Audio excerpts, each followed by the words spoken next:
18ª serie alla partenza, in corsia 1 Alessio Vincentini, G-Sport Nuoto, 2 Nicola Pasquale, Caorle Nuoto, corsia 3 Emilio De Carolis,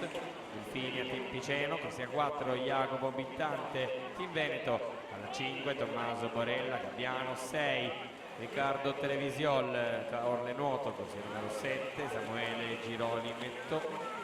Circolo Nuoto Wisp, corsia numero 8 Riccardo Santini, Delfinia, Team Cippiceno.